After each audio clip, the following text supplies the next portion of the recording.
गायत्री विद्या मंदिर की online classes में आप सभी का स्वागत है। आज हम लोग पढ़ने वाले हैं परिमाप। और ये किसी भी क्लास में हो आप, परिमाप अगर नहीं पता है तो परिमाप के बारे में यहाँ से आप सीख सकते हैं। परिमाप एक्चुअली होता क्या है कि जैसे मान लीजिए हमारे पास एक ये है, ऐसे करके हमारा खेत है। अब इसका अगर हमें परिमाप निकालना है तो इसके चारों तरफ जो भी हम तार लगाते हैं, ये मान लीजिए ऐसे करके हमने एक तार लगाया और इस पूरे तार की लंबाई जो नापेंगे वही इस खेत का परिमाप आ जाएगा। ये तो हो गया परिमाप। तो परिमाप में क्या होता है, बेसिकली हम लोग जो अपने मैथमेटिक्स में पढ़ते हैं, वर्ग पढ़ते हैं, आयत पढ़ते हैं, त्रिभुज पढ़ते हैं। तो सबसे पहले हम बात करेंगे आयत की। आयत क्या होता है, सबसे पहले तो यही समझना है। तो अगर सिंपल सी बात करें तो जिसकी आमने सामने की दो भुजाएं बराबर हों, जैसे यहाँ पर ये भुजा इसके बराबर है, ये भुजा इसके बराबर है, तो इसी को हम लोग आयत कहेंगे। और प्रत्येक कॉर्नर पे जो कोना होता है इसका, इस पर जो है 90 अंश का कोण होना चाहिए। तो यही आपका क्या कहलाएगा, आयत कहलाएगा। अब आयत में आपने देख लिया कि सामने सामने की ये भुजा और सामने सामने की ये भुजा, ये दोनों भुजाएं बराबर होती है और इन्हीं को हम क्या बोलते हैं, आयत बोलते हैं। मान लीजिए इसका हम कोई नाम दे देते हैं ABCD। अब हमें इसका परिमाप निकालना है। तो सबसे पहले हमको पता चल गया कि यहाँ पर जो भुजा थी, इस वाली भुजा, इसकी माप थी 10 मीटर। जो हमारी ये चौड़ाई थी, ये थी हमारी 7 मीटर। फिर ये वाली भुजा 10 मीटर और जो ये वाली भुजा थी 7 मीटर। अब हमको क्या करना है, मान लीजिए यहीं से फार्मूला भी आपका निकलेगा। आयत का जो परिमाप होता है, उसका जो फार्मूला होता है वो भी यहीं से निकलेगा। अब इसमें देखिए क्या करना है, जैसे अब हमने अभी बताया था कि सारी भुजाओं को अगर जोड़ लिया जाए तो क्या होगा, आयत का परिमाप निकल आएगा। अब ये क्या है, अगर इसमें देखें तो ये लंबी भुजा है, तो इसको हम लोग मान लेंगे लंबाई। इस भुजा को मान लेंगे चौड़ाई। ये वाली भुजा भी हमारी लंबाई होगी और ये वाली भुजा चौड़ाई होगी। अब अगर हम लोग परिमाप की बात करें तो सारी भुजाएं जोड़नी, यहां से शुरू करते हैं। 10 + 7 + 10 और +7, पूरे को जोड़ लेंगे तो 10 10 20 ये हो गया और 7 7 14 ये हो गया और ये जोड़ करके आ गया आपका 34। अब इसी को हम लोग फार्मूले पे अप्लाई करेंगे। देखिए फार्मूला कैसे बनता है, तो ये हो गई हमारी लंबाई प्लस ये हो गई चौड़ाई, फिर ये आ गई लंबाई और फिर ये आ गई चौड़ाई। अब देखिए लंबाई 2 बार है, इसका मतलब 2 लंबाई। चौड़ाई 2 बार है, 2 चौड़ाई। अब देखिए 2 जो है यहाँ पर भी है और यहाँ पर भी है। इस 2 को हम लोग क्या करेंगे, बाहर कर लेंगे, कॉमन ले लेंगे। तो ये 2 कॉमन आ गया, तो अंदर क्या बचा, लंबाई प्लस चौड़ाई। अब ये परिमाप का फार्मूला हो गया।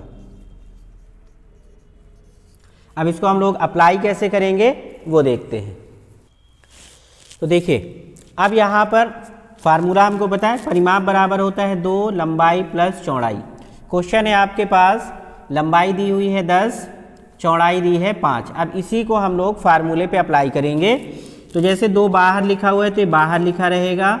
ब्रैकेट के अंदर जो लंबाई हमारी कितनी है, 10 है, तो जहाँ पर लंबाई लिखी वहाँ पर हम लिख देंगे 10, प्लस चौड़ाई कितनी है 5, तो चौड़ाई की जगह पे 5 लिख देंगे। अब पहले इन दोनों को जोड़ लेंगे, तो ये हो गया आपका 2 और ब्रैकेट के अंदर आ गया 10 5 15। 15 और 2 इनके बीच में देखिए कोई चिन्ह नहीं है, तो गुणा का चिन्ह माना जाता है। और 15 और 2 का गुणा होगा तो 15 दूनी 30 मीटर, ये आपका आंसर हो जाएगा। अब आगे बढ़ते हैं हम लोग वर्ग की तरफ। आयत समझ में आ गया होगा, अब वर्ग की तरफ बढ़ते हैं। वर्ग में भी हम लोग परिमाप की ही बात करेंगे। वर्ग का परिमाप क्या होता है, सबसे पहले समझना है कि वर्ग क्या है। तो वर्ग का मतलब होता है कि जिसकी प्रत्येक भुजा बराबर हो, यानी चारों भुजाएं इसकी बराबर हैं। ए बी आपकी, मान लीजिए अगर ए बी 10 है, 10 सेंटीमीटर, तो बी सी भुजा जो है ये भी 10 सेंटीमीटर ही होगी। सी डी भुजा भी 10 सेंटीमीटर, और आपकी जो डी ए भुजा होगी वो भी 10 सेंटीमीटर। तो चारों भुजाएं, इनकी जो लंबाई है वो बराबर होगी। और दूसरी कंडीशन क्या है कि प्रत्येक कोण जो इसका होता है कॉर्नर का, वो 90 डिग्री होगा, सारे 90 डिग्री होंगे। तो यानी प्रत्येक कोण अगर 90 अंश का है और चारों भुजाएं बराबर है तो वो वर्ग कहलाएगा। ये तो पहली कंडीशन हो गई। अब इसका हम लोग परिमाप निकालेंगे। तो परिमाप की वही परिभाषा होती है कि सारी भुजाओं को जोड़ दो, परिमाप आपका निकल आएगा। इसका भी हम लोग फार्मूला बना लेते हैं, देख लीजिए कैसे होगा। मान लीजिए पहली भुजा हमारी ये हो गई, परिमाप बराबर, पहली भुजा का नाम है हमारा ए बी, दूसरी भुजा का नाम है बी सी, तीसरी भुजा हमारे पास है सी डी, और चौथी भुजा हमारे पास है डी ए। अब चारों में हम वैल्यू पुट करते हैं। ए बी की जगह पे 10, बी सी की जगह पे 10, सी डी की जगह पे 10 और डी ए की जगह पे भी 10। अब यहाँ पर इसको हम लंबाई चौड़ाई नहीं मान सकते हैं। क्यों नहीं मान सकते हैं? क्योंकि सारी भुजाएं बराबर हैं, तो इसको हम लोग यहाँ पर भुजा कहेंगे। हालांकि या तो ये लंबाई है या तो चौड़ाई है, कह जरूर सकते हैं, लेकिन जैसे कोई कमरा है, किसी ने पूछा लंबाई कितनी, 10 सेंटीमीटर, चौड़ाई कितनी, 10 सेंटीमीटर, तो दोनों 10-10 हो गए, लंबाई चौड़ाई दोनों। लेकिन यहाँ पर हम परिमाप निकालेंगे तो उसको हम लोग भुजा से डिनोट करेंगे, यानी ये हमारी एक भुजा हो गई, इसी तरह से ये दूसरी भुजा हो गई, ये हमारी तीसरी भुजा हो गई, और ये चौथी भुजा हो गई। चारों भुजाएं देखिए, यहाँ पर अगर इसको जोड़ेंगे तो कितना आएगा, 10, 20, 30, 40, ये आ गया 40। और जो भी आपकी यूनिट होगी, सेंटीमीटर है तो सेंटीमीटर, मीटर है तो मीटर। अब इसका हम लोग वो निकालेंगे, तो यहाँ पर क्या होगा, परिमाप बराबर भुजा प्लस दूसरी भी भुजा ही है, तीसरी भी भुजा, चौथी भी भुजा। भुजा यहाँ पर कितनी बार हो गई, 1, 2, 3, 4, 4 बार भुजा हो गई। इसका मतलब हो गया 4 भुजा। तो अगर हम लोग यहाँ से परिमाप की बात करते हैं तो परिमाप में क्या आ गया आपका, 4 गुणे भुजा। अब इसको अप्लाई कैसे करना है वो देख लेते हैं। चलिए शुरू करते हैं। तो ये दूसरा हमारा चित्र है और इसमें प्रत्येक भुजा दी हुई है 15, 15, 15, 15, 15, 15 सेंटीमीटर की भुजा दी है। अभी हम लोग फार्मूला पढ़ चुके हैं कि परिमाप बराबर 4 और भुजा। अब इन दोनों के बीच में देखिए कोई साइन नहीं है, तो यहाँ पर मल्टीप्लाई का साइन माना जाएगा।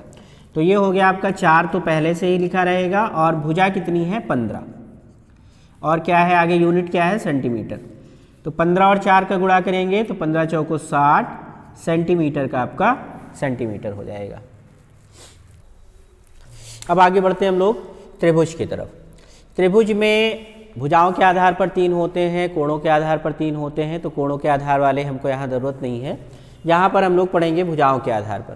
पहला त्रिभुज होता है हमारा समबाहु त्रिभुज। सम माने होता है समान, बाहु माने होता है भुजाएं, त्रिभुज माने होती है जिसकी 3 हो, यानी 3 भुजाएं, वो भी कैसी हो, समान हो, तीनों भुजाएं समान होनी चाहिए। समबाहु त्रिभुज में क्या आ गया, पहली भुजा, दूसरी भुजा, तीसरी भुजा। अगर तीनों भुजाएं समान है, मान लीजिए ये ABC त्रिभुज है आपका, और तीनों भुजाएं 10-10 सेंटीमीटर की है, तो ये क्या कहलाएगा आपका, समबाहु त्रिभुज कहलाएगा। अब इसका अगर हमको वो निकालना है, इसका अगर परिमाप निकालना है, तो इसका परिमाप कैसे निकालेंगे, इसका परिमाप बराबर हो जाएगा 3 गुणे भुजा। जैसे वर्ग में हुआ था चारों भुजाएं बराबर थी तो 4 गुणे भुजा हो गया था, यहाँ पर 3 भुजाएं बराबर हैं तो 3 गुणे भुजा हो जाएगा। अब यहाँ फार्मूले में अप्लाई कर लीजिए तो 3 गुणे भुजा की वैल्यू कितनी है 10 10 10, यानी भुजा कितनी हो जाएगी 10 सेंटीमीटर। तो अब यहाँ पर 30 और 10 का गुणा करेंगे तो 3 दहम्मा 30 सेंटीमीटर। तो ये हो गया आपका समबाहु त्रिभुज का परिमाप। अब आगे बढ़ते हैं हम लोग समद्विबाहु त्रिभुज। फिर उसी तरह सम माने समान, द्वि माने दो, बाहु माने भुजाएं। जिसकी दो भुजाएं समान हो उसी को हम लोग समद्विबाहु त्रिभुज कहेंगे। यानी यहाँ पर अगर हम त्रिभुज बनाएं तो एक ये हो गया और ये हो गया, तो ये दोनों भुजाएं जो हैं ये समान हैं। अगर ए बी सी की बात करें तो यहाँ पर हमारी भुजा जो ए बी है वो बराबर है ए सी के, यानी ए बी भुजा और ए सी भुजा ये दोनों बराबर है। अगर इसको हम लोग संख्या में देख लें, मान लीजिए ये 15 सेंटीमीटर है और ये भी 15 सेंटीमीटर है, तो ये दोनों भुजाएं बराबर बराबर हो गई। और जो तीसरी भुजा है हमारी वो इससे बड़ी होगी, यानी जो तीसरी भुजा हमारी होगी वो अलग होगी। तो अलग में क्या हो सकता है, मान लीजिए तीसरी भुजा जो हमारी थी वो है 17 सेंटीमीटर। अब इसको हम लोग फार्मूले में कैसे अप्लाई कर सकते हैं, तो दो भुजाएं समान हैं तो 2 गुणे समान भुजा और प्लस तीसरी भुजा लिखेंगे। यानी यहाँ पर अगर हम लोग फार्मूला बनाना चाहें, वैसे तो देखिए अगर निकालना है तो सीधा सीधा ये प्लस ये तीनों को जोड़ लेंगे, निकल आएगा आपका परिमाप। अगर इसमें फार्मूला बनाना है तो फार्मूला परिमाप का क्या हो जाएगा, परिमाप बराबर 2 गुणे समान भुजा प्लस तीसरी असमान भुजा प्लस असमान भुजा। और अब इसमें अगर मान रखना चाहें तो मान रख दीजिए। 2 गुणे समान भुजाएं कितनी है 15 प्लस असमान भुजा हमारे पास कौन है 17। तो अब ये हो गया 15 दूनी 30 और प्लस 17। अब इसको जोड़ लीजिए तो ये हो गया 7 और 3 1 4, 47 सेंटीमीटर आपका आंसर आ गया ये समद्विबाहु त्रिभुज का। अब तीसरा है हमारे पास विषम बाहु त्रिभुज। विषम वि मतलब विपरीत हो, सारी भुजाएं जिसकी सारी भुजाएं एक दूसरे से अलग अलग हो वही विषम बाहु त्रिभुज हो जाएगा। मान लीजिए ये हमने त्रिभुज बनाया और इसकी जो तीनों भुजाएं हैं वो अलग अलग हैं, A B C. A B हमारे पास 5 सेंटीमीटर, बी सी हमारे पास 10 सेंटीमीटर और ए सी हमारे पास है 8 सेंटीमीटर। अब इसमें हमको क्या करना है कि अगर यहाँ पर हम लोग परिमाप निकालेंगे तो परिमाप बराबर तीनों भुजाओं का योग, परिमाप बराबर तीनों भुजाओं का योग। अब तीनों भुजाएं हमारे पास कौन कौन सी हैं, पहली भुजा है हमारी ए बी प्लस दूसरी भुजा है हमारे पास बी सी और प्लस तीसरी भुजा है हमारे पास सी ए। ए बी की वैल्यू कितनी है 5, बी सी का कितना है 10 और सी ए का कितना है 8। अब इन तीनों को जोड़ लेंगे, आगे सेंटीमीटर यूनिट जो लगी है उसको लगा देंगे।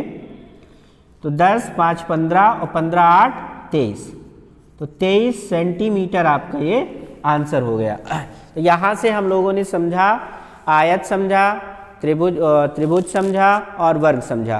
तीनों के परिमाप कैसे निकाले जाते हैं ये विधिवत आपको बता दिया गया है। अब आप इन फार्मूलों को अप्लाई करके किसी भी त्रिभुज का, किसी भी आयत का, किसी भी वर्ग का, चाहे जितनी बड़ी भुजा हो, बहुत आराम से उसका परिमाप निकाल सकते हैं। तो आज की हमारी क्लास यहीं तक थी, आगे हम लोग फिर मिलेंगे, तब तक के लिए धन्यवाद।